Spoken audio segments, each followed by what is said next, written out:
오늘 말씀을 이해하기 위해서는 바울이 로마에 가기까지의 어떤 여정을 우리가 좀 살펴보아야 합니다. 지금 여기가 이스라엘입니다. 여기 쪽 작은 호수가 갈릴리 호수이고 이 호수가 사해입니다. 그래서 바울이 유대인들에게 고소를 당해서 결국 그 고소권 때문에 로마에 가서 재판을 받게 되죠. 바울은 로마 시민권자였기 때문에 바울을 사형시키기 위해서는 로마 이외의 법정에 로마 시민권자를 세울 수가 없었습니다. 그래서 바울을 로마까지 압송해야만 거기에서 바울을 재판할 수 있었기에 유대인들로부터 고소를 당한 바울을 로마까지 데리고 가야만 했던 것입니다. 그래서 예루살렘에서 여기에 있는 가이사랴로 가게 되고 가이사랴 항구에서 다시 시돈 땅으로 배를 타고 가고요. 여기를 거친 다음에 이제 터키, 즉 소아시아 쪽으로 가게 되는데 여기 이제 키프로스가 있죠. 이 바다를 건너서 터키 밑에 있는 곳 무라라고 하는 지역에 가게 되는데 이 무라라고 하는 지역에서 배를 갈아타게 됩니다. 그래서 무라라는 지역까지는 작은 배로 가게 되고 이 무라라고 하는 지역에서 곡물선, 즉 로마까지 곡물을 운반하는 큰 배로 갈아타게 되죠. 그리고는 다시 항해를 시작해서 이제는 어디를 지나가게 되냐면 바로 크레타 섬을 지나가게 됩니다. 우리 그리스 문명에서 크레타 섬이 자주 등장하는데 바울도 역시 그 지역을 방문하게 되죠. 여기에서 다음 행로를 가려고 하자 바울은 그것을 반대합니다. 겨울이 다가오기 때문에 일기가 불순하해서 만약 항해를 떠나게 된다면 우리가 사고를 당할 수도 있다. 선장에게 얘기하지만 또 거기 백부장에게 얘기하지만 바울의 말을 듣지 않고 항해를 하게 되죠. 그때 여기에서 이제 여기에 있는 로마로 가는 도중 이 항로에서 태풍을 만나 배가 표류하게 됩니다. 이 태풍을 만나게 되는 까닭은 이 대륙에서 겨울이 되면 바람이 남쪽으로 불게 되고 이 크레타 섬은 또 큰 산을 갖고 있는데 그 산의 높이는 약 2456m 백두산보다 그저 300m 정도 낮은 산이니까 얼마나 높은 산입니까? 산이 높으면 찬 공기가 쏠게 되고 그 찬 공기 때문에 바람이 불게 되는 거죠. 그래서 대륙에서 불어오는 남풍 또 산에서 부는 바람 이것이 함께 합쳐지면서 여기에서 회오리 현상의 바람이 등장하게 되는데 이 회오리 같은 바람을 성경에서는 유라굴로라고 사도행전 27장에 말씀하고 있습니다.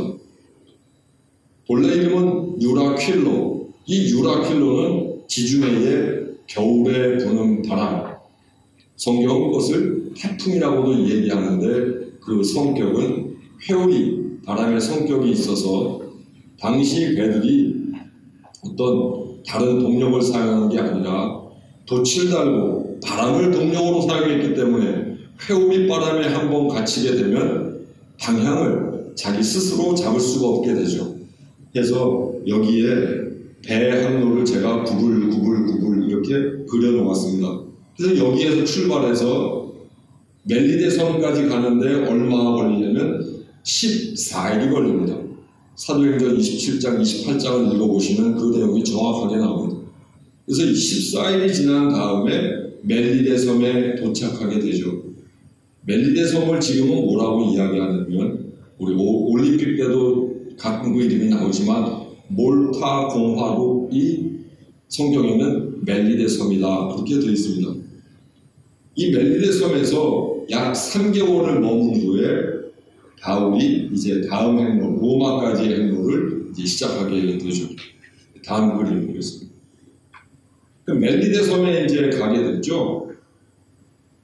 이 멜리데 섬은 이제 두 개의 섬으로 돼 있죠. 본섬과 부속섬으로 돼 있는데 바울이 풍랑을 만나 가다가 도착한 곳이 바로 이곳입니다. 이곳을 세인트 폴 아일랜드, 즉 성 바울의 섬이다라고 이야기하죠. 아주 조그만 지역이죠. 도착한 곳이 여기죠. 이 도착한 곳이 여기고, 여기 바울이 도착한 것을 기념해서 여기에 바울의 조각상이 이제 여기에 서 있죠. 보시면 이런 바울의 동상이 여기에 서 있어서 이곳에 바울이 도착했다 하는 모습이 드러나 있습니다. 이 지중해 행로를 가던 바울의 신분은 죄수였습니다. 그는 예수 그리스도의 가르침을 전달한다는 이유로 유대인들에 의해서 고소당했기 때문입니다. 말씀드렸던 것처럼 고소당하여 로마로 가는 길에 그는 험한 고난을 겪게 되죠. 그리고는 멜리데 섬 도착하기 이전에 유라굴로라고 하는 이 광풍을 만나서 그는 죽을 위협을 겪게 됩니다. 이 배에는 몇 명이 타고 있었냐면 약 276명이 타고 있었습니다. 당시로서는 대단히 큰 배였죠. 276명이 14일 동안 죽음의 위기를 겪고 멜리데 섬에 간신히 도착하게 됩니다. 이 멜리데 섬은 아까 보셨던 것처럼 이탈리아가 있고, 이탈리아 밑에 우리로 얘기하면 제주도와 같은 시칠리아 섬이 있고, 그 시칠리아 섬 밑에 멜리데 섬이 있는데, 우리나라로 얘기하면 우리나라 밑에 제주도가 있고 제주도 밑에 마라도가 있는 것과 똑같아요. 그래서 멜리데 섬은 마라도와 같은 위치에 있었다라고 이해할 수가 있죠. 멜리데 섬이 크기가 얼마인가 계산해 보았더니 한 33만 제곱미터, 33만 제곱미터, 그게 어느 정도 크기일까? 또 계산을 쭉 찾아보니까 우리 한안면이 한 10만 제곱미터, 상서면이 한 20만 제곱미터 해서 한안면과 상서면을 합쳐놓으면 우리 멜리데 섬만 하다 볼 수 있어요. 그럼 우리나라 섬 중에서는 그럼 어떤 곳과 비슷한가 봤더니 강화도 섬이 이 멜리데 섬과 크기가 비슷합니다. 그리 크지 않은 걸 알 수가 있죠. 바울이 그 당시 거기에 도착한 때는 추운 겨울, 우리의 겨울과는 좀 달라서 이 지중해의 겨울은 우기입니다. 비가 많이 내리게 되는 거죠. 여름은 건기고. 그래서 기온은 약 10도 내외. 10도 그러면 우리나라 사람들은 별로 추운 날씨가 아니지만 변변한 겨울옷을 준비하고 살지 않는 이 지중해 지역 사람들에게 10도 내외의 기온은 대단히 추운 기후입니다. 또 비가 많이 오기 때문에 체감 온도는 훨씬 더 낮아지게 될 것입니다. 그 기간 동안, 추운 겨울 기간 동안 14일 표류하면서 바람에 이리저리 흔들리며 먹지도 마시지도 제대로 자지도 못한 그런 상황, 그것은 분명 바울 일행들 276명에게는 대단히 큰 죽음의 위기가 되었을 것입니다. 그래서인가 28장 2절에 보면 뭐라고 말씀하냐면 비가 오고 날이 차네 라고 표현하고 있어요. 그만큼 살기 힘든 기후였고 상황이었음을 알려주는 거죠. 아까 그 섬에 이제 그들이 당도하게 됐습니다. 27장에 보면 이제는 배가 다 부서지게 됐으니 헤엄칠 줄 아는 사람은 빨리 헤엄쳐서 저기 보이는 저 섬으로 빨리 들어가라 라고 이야기합니다. 그러자 사람들은 헤엄을 치기도 하고 또 부서진 나무 조각을 잡고 그 배에 당도하게 그 섬에 당도하게 되죠. 276명이 이 멜리데 섬에 당도하자 그곳에 원주민들이 나와서 그들을 맞이하게 됩니다. 그들의 자세가 궁금한데 어떻게 맞이했냐면 난파된 배에서 사람들 276명이 내리게 되자 원주민들은 먼저 불을 피웠습니다. 그리고 이 사람들이 몸을 녹일 수 있도록 그렇게 배려해 주었고 따뜻하게 친절함을 베풀어 주었습니다. 사실 성경에서는 이 사람들을 원주민이다 이렇게 얘기하고 있지만 그리스어 성경을 보면 바바리오스, 즉 야만인이다. 성경에서 영어에서도 바바리안 그러면 야만인을 뜻하거든요. 이 사람들을 야만인이라고 표현을 했어요.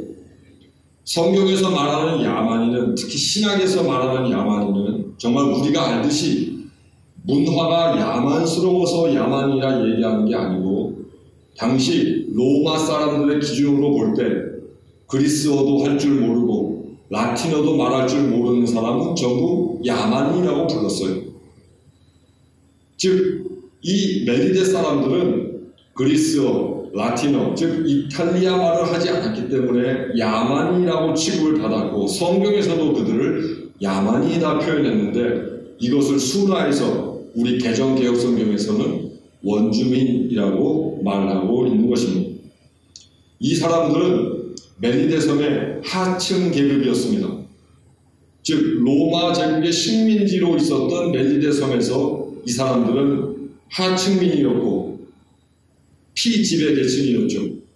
원래 이 사람들은 카르타고 출신의 사람들, 우리가 한니발 장군을 통해서 알고 있는 그 카르타고 사람들이고 이 사람들이 쓰던 말은 페니키아어, 지금 우리가 쓰는 영어, 무슨 불어, 도고에 쓰는 그 알파벳 문자, 그게 페니키아 문자죠. 이제 그런 말들을 쓰고 있었던 거죠. 이 사람들이 276명의 이 배에 승선한 사람들을 아주 따뜻하게 맞아주었습니다. 그리고 며칠 지나지 않아 그 섬에서 가장 높은 사람인 보블리오라고 하는 사람이 이 276명의 사람들을 또 대접하게 됩니다. 바울 일행을 초청하여 그들을 사흘 동안 극진하게 대접했다. 성경은 이야기하고 있습니다. 보블리오라고 하는 사람의 이 이름은 이 그리스식으로 얘기하면 포플리우스라고 하고 이것을 라틴어로 얘기하면 푸블리우스. 이 푸블리우스라고 하는 이름은 당시에 로마인들이 많이 쓰던 이름이에요. 그래서 당시의 역사를 보면 이 푸블리우스라고 하는 이름이 무슨 정치가에게도 행정가에게도 일반 시민에게도 많이 붙어있는 이름이었음을 알 수가 있죠. 그래서 섬에서 가장 높은 보블리오가 그들을 초청했다라고 하는 걸 보면 이 사람은, 이 푸빌리우스는 로마 사람임을 알 수 있고 그가 섬에서 가장 높다고 하는 것은 그의 직위가 총독 또는 행정관이었던 걸 알 수가 있어요. 즉 불을 피워서 바울 일행을 맞이한 사람들은 멜리데 섬의 본토민, 며칠 지나 그들을 초청한 이 보블리오는 로마 사람인 걸 알 수가 있죠. 이 보블리오는 대단히 인정이 많은 사람이었던 모양입니다. 지금으로 치자면 난민과도 같은 이 276명의 사람을 자기 집으로 초청해서 그들에게 호의를 베풀어 주었습니다. 요즘에도 난민 문제 때문에 유럽이 아주 힘들어하는데 그 당시에 276명의 난민이 갑작스럽게 섬으로 들어오는 것은 섬으로 보자면 대단히 큰 위기입니다. 먹여야죠, 재워야죠. 그들이 어떤 삶의 배경을 갖고 있는지도 모르기 때문에 그들을 갑작스럽게 맞이한다는 것은 대단히 어려운 일이었죠. 당시로 돌아가보면 섬의 인구도 얼마 되지 않았기에 그것이 그렇게 쉬운 일만은 아니었을 것입니다. 멜리데 섬에서 보블리오는 권력자였고 부자였을 것입니다. 그럼에도 난민 276명을 맞아들이고 대접한다는 것, 그건 쉬운 일이 아니었습니다. 더구나 276명의 승객들은 참 다양한 삶의 배경을 지니고 있는 사람들이었습니다. 그 가운데는 먼저 선주가 있었겠고 선장이 있었겠죠. 그리고 선원이 있겠고 그리고 바울을 로마까지 호송하는 백부장도 있고 로마 출신의 공무원도 있었을 것이고 또 거기에는 상인도 있었을지 모릅니다. 더구나 바울의 지금 신분은 죄수입니다. 로마에 가서 재판을 받아야 하는 그러한 죄수의 신분이었습니다. 누가 누구인지 알 수 없고 어떤 성격과 어떤 문화를 지니고 있는지 알 수 없는 276명이었지만 보블리오는 그것 모두 가리지 않고 276명의 사람들을 잘 대접해 주었습니다. 보블리오는 사람을 가리지 않았습니다. 그저 유라킬로 태풍에 의해서 14일간 표류 생활을 했던 불쌍한 난민들을 받아들여서 그네들에게 음식을 제공하고 쉴 수 있게 하고 잘 대접해 주는 것만이 중요하다고 이 보블리오는 믿고 있었던 것입니다. 더구나 섬에 이 276명의 사람이 3개월 동안 머물 수 있게 해주었습니다. 왜 3개월 동안 그러면 머물 수 있게 해주었는가? 다름이 아니라 겨울이 지나야 다시 항해를 시작할 수 있고 항해를 시작하기 위해서는 여러 가지 채비가 필요하지 않습니까? 그 채비할 수 있는 기간을 3개월 동안이나 사람들에게 충분하게 시간을 배려해 주었던 거죠. 사도행전에서 전하는 이 멜리데 섬의 사람들, 본토민을 비롯하여 보블리오가 보여주는 이러한 친절과 호의를 통해서 저는 우리 교인들께 하나님이 주시는 몇 가지 가르침을 전하고자 합니다. 먼저 친절은 상호작용한다는 사실을 성경은 우리에게 가르쳐줍니다. 멜리데 섬의 피지배계층인 카르타고 출신의 원주민들은 파손한 배에서 바울을 비롯한 276명의 사람들을 내리자 아무런 경계도 없이 그들을 맞아들이고 그들을 돕고 또 불까지 피워서 그들이 따뜻하게 몸을 녹일 수 있게 해주었습니다. 만약 그렇게 하지 않았다면 저체온 증상으로 죽는 사람도 속출했을지 모릅니다. 또 섬의 지배자인 보블리오 역시 난민들을 영접해서 사흘 동안 극진하게 대접하고 머물면서 쉬게 만들어 주었습니다. 저는 여기에서 보블리오에 대하여 생각해 봅니다. 흔히 식민지의 총독이나 행정관이라고 한다면 우리가 일제를 통하여 배웠던 것처럼 피지배 계층들에게 아주 강폭하게 굴지 않았을까? 만약 보블리오가 폭군이어서 감시와 통제, 억압으로 멜리데 섬 사람들을 다스렸다면 아마 원주민들은 후환이 두려워서 이 난민들을 보자마자 지배자인 보블리오에게 신고했을지 모릅니다. 우리 1970년대에 보았던 그 표처럼 오랜만에 오신 삼촌 간첩인가 다시 보자. 그러한 불신을 만약 심어주었다면 이 276명의 원주민들은 따뜻한 호의를 접하지 못했을 것입니다. 작은 섬이라는 열악한 상황, 더군다나 로마 제국에 의해 지배를 받고 있다는 피해의식만 가득했다면 원주민들은 자신들도 먹고 살기 어려운데 라고 이야기하며 난민들을 친절하게 돕지 않았을 겁니다. 하지만 멜리데 섬은 지배자인 보블리오를 필두로 해서 사회 전체가 친절하게 대접하고 호의를 베푸는 데 익숙했습니다. 지배자인 보블리오, 본토민인 이 카르타고 출신의 원주민들도 모두 친절함에 익숙했던 사람들이었습니다.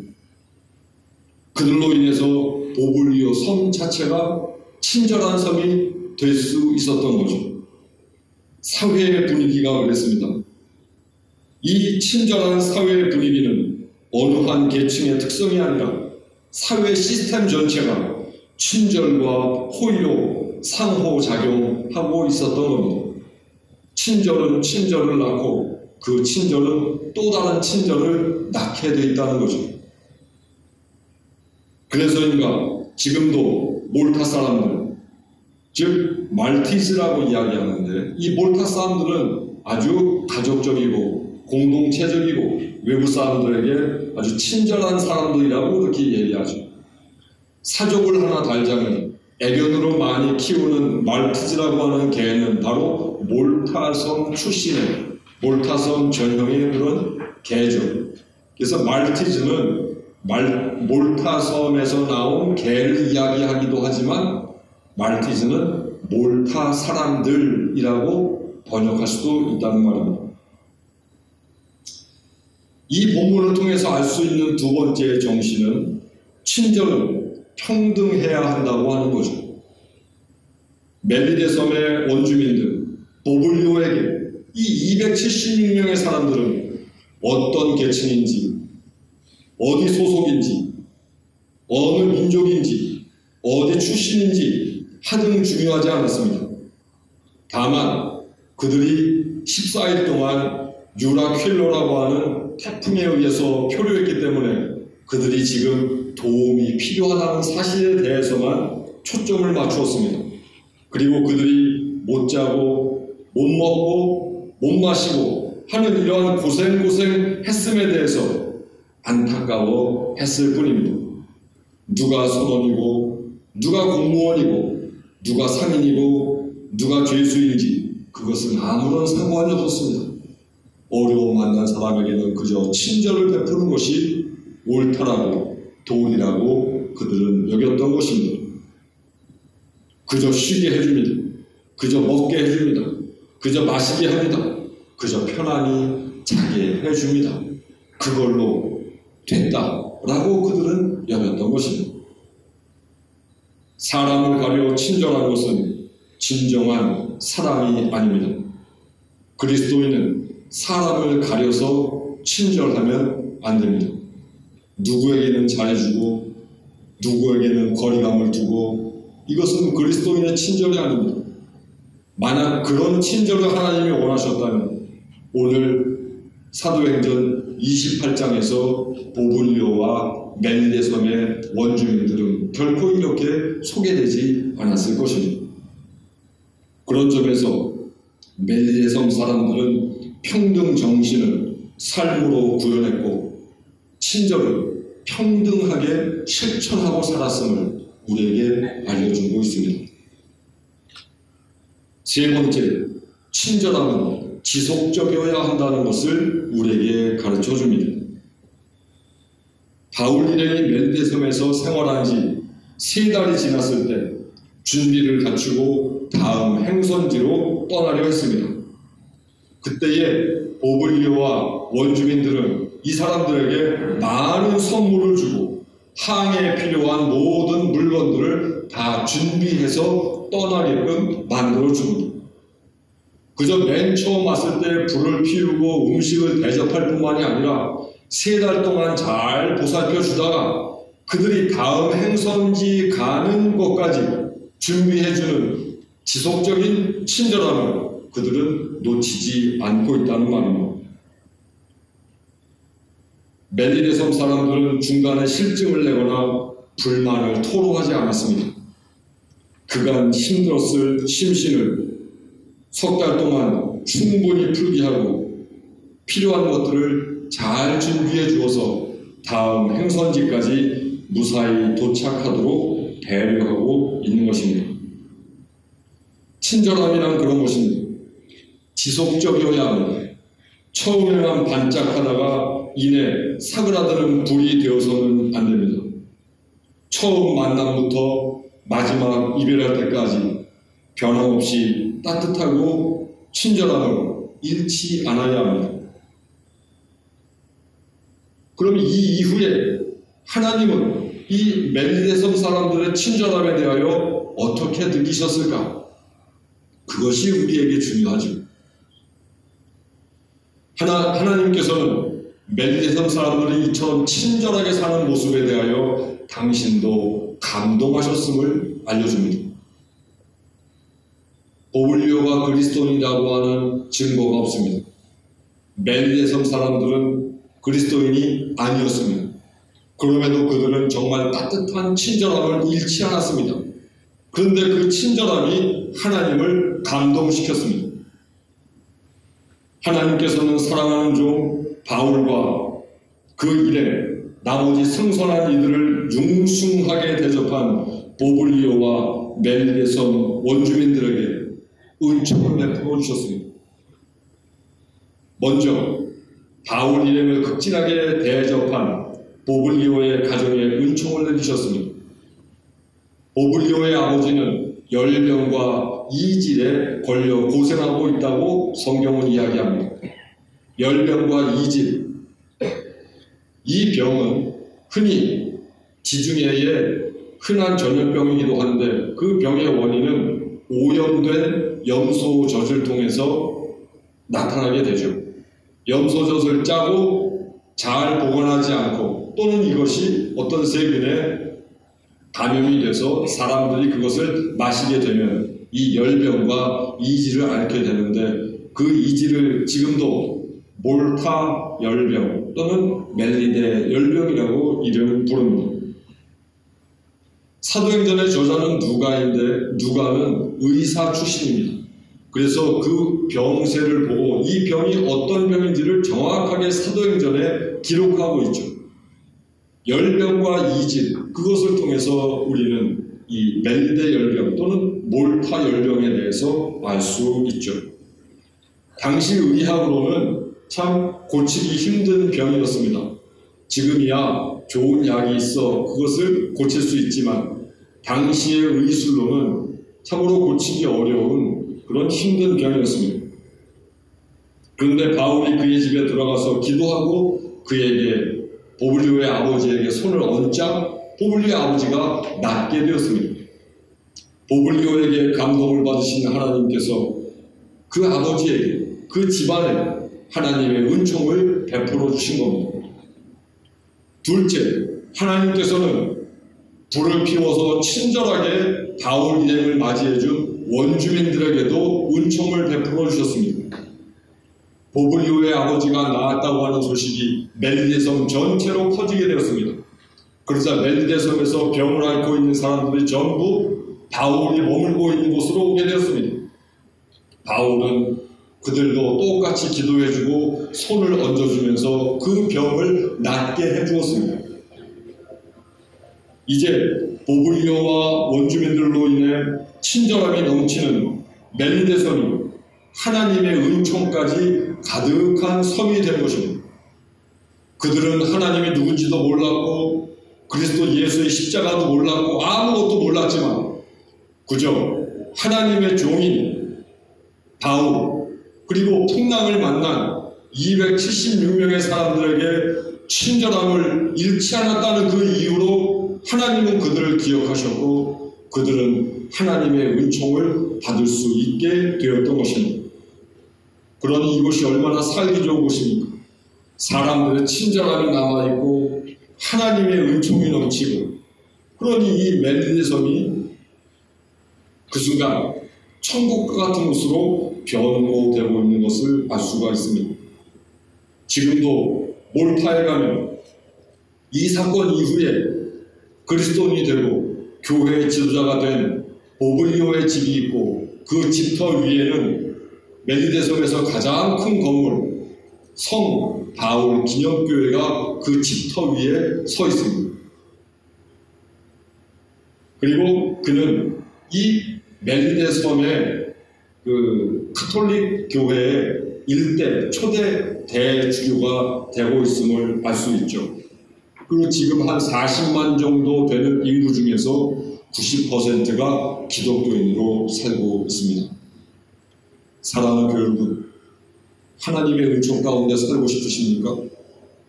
하나님의 은총이 우리 집안에 좀 내렸으면 좋겠습니까? 그렇다면 하나님 나에게 은총을 내려주십시오. 기도하기 이전에 먼저 친절한 사람이 되십시오. 따뜻한 불을 피워주고 누가 어려움이 있다면 그 사람을 지속적인 친절로 평등한 친절로 상호작용하는 친절로 그 사람을 맞아주십시오. 그러면 하나님께서 감동하실 것이고 그 따뜻한 친절함에 감동하신 하나님께서 우리에게 당신의 은총으로 대갚아 주시고 하나님이 우리에게 친절을 베푸시는 그러한 또 다른 전형과 교훈을 남겨주실 겁니다. 하나님의 은총을 경험하는 비결, 그것은 오늘 사도행전 28장에 의하면 기도하기 이전에 먼저 친절한 사람이 되라고 우리에게 가르쳐 줍니다. 살아오시는 동안 정말 가슴 뜨겁게 친절하게 사셨습니까? 지난 한 주가 정말 친절하게 말하고 친절하게 대하고 친절하게 대접하셨습니까?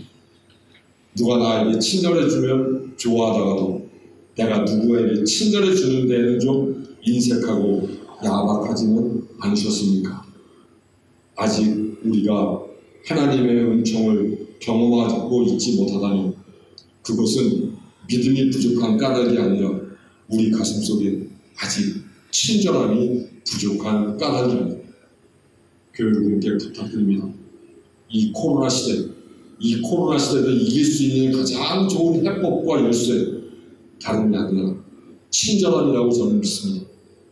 온 국민들이, 우리 교인들만이라도 그 누군가에게 정말 멜리네섬 사람처럼 보블리오처럼 친절하게 살면 가족과 가족 간에도 사회에서 만나는 모든 사람들에게도 이 친절함이 삶의 윤활유가 되어 이 힘든 시절 우리가 좀 더 거뜬하게 이길 수 있는 에너지가 될 것입니다. 친절은 하나님의 은총을 불러온다는 사실을 꼭 기억하고 나머지 생에 친절한 사람으로 살아가시는 우리 교우들 되기를, 그래서 친절한 그리스도인이 되기를 간절히 부탁드립니다.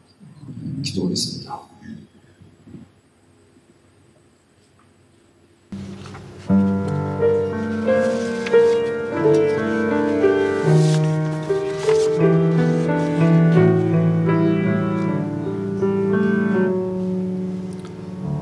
내가 가진 것 중에서 가장 소중한 것으로 우리 사는 동안에 가장 소중한 주님께 기꺼이 드리네. 모두 드리네. 넉넉히 받으신 주께 드리네. 아무 가진 것 없어도 항상 부족하여도 약한 이 몸을 높이며 가장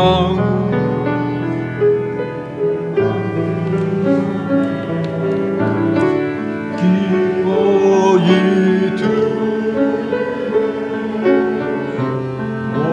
모두 드리네. 넉넉히 받으신 주께 드리네.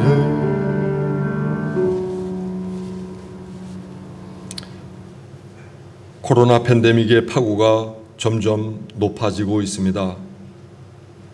위드 코로나를 시작했지만 방심한 탓인지 확진자의 수가 점점점 늘어나고 있습니다.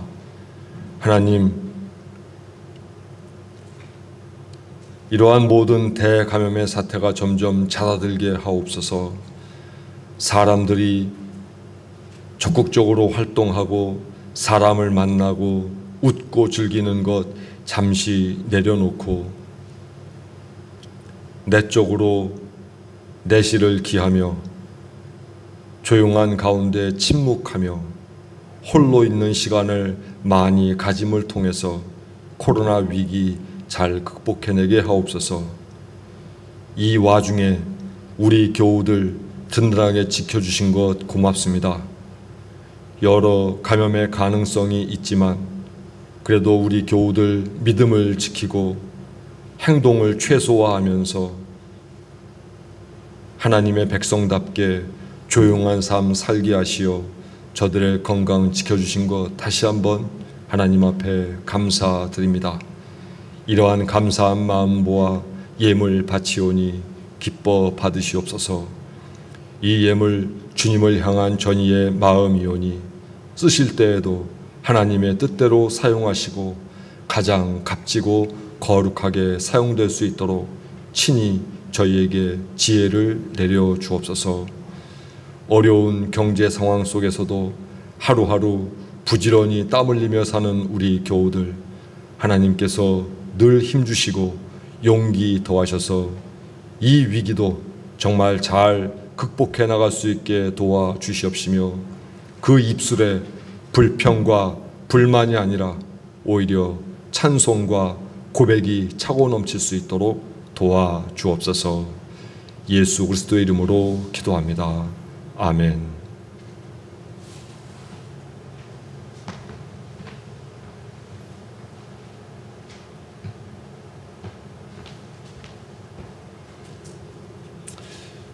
우리 함께 인사 나누겠습니다. 누구에게나 친절한 사람이 되겠습니다.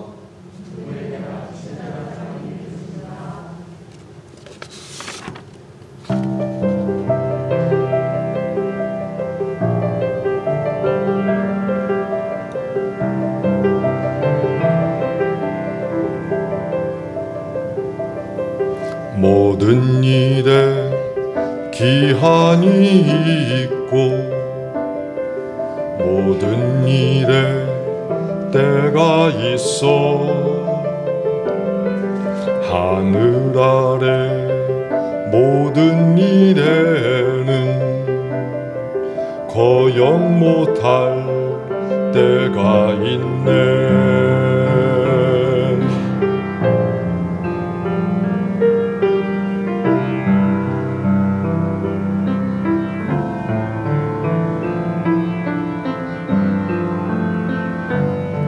살고 죽고 뿌리고 거두고 병이 들고 고쳐주고 울고 웃고 슬플 때와 춤을 추는 때가 있네. 던져버릴 때와 거두어 드릴 때 품에 안을 때와 멀리 할 때 찾고 잃고 지킬 때와 던져버릴 때가 있네.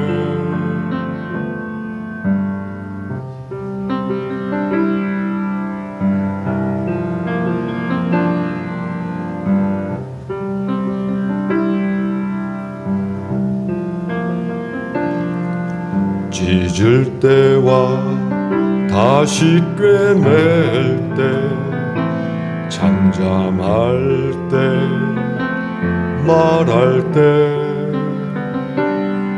사랑할 때 미워할 때 때가 있네. 때가 있네. 때가 있네.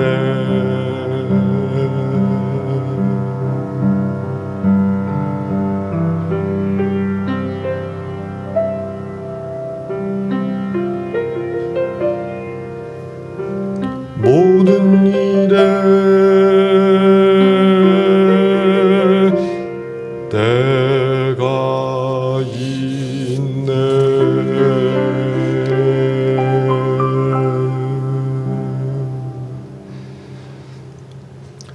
예수 그리스도를 본받아 사십시오. 언제 어디서나 누구에게나 그리스도인이 되십시오. 모든 일에 감사하며 사십시오. 하나님 우리에게 친절한 분이시듯 모든 사람에게 친절한 사람이 되십시오. 친절함이 하나님을 감동시킵니다. 따뜻한 호의가 하나님의 은혜를 불러옵니다.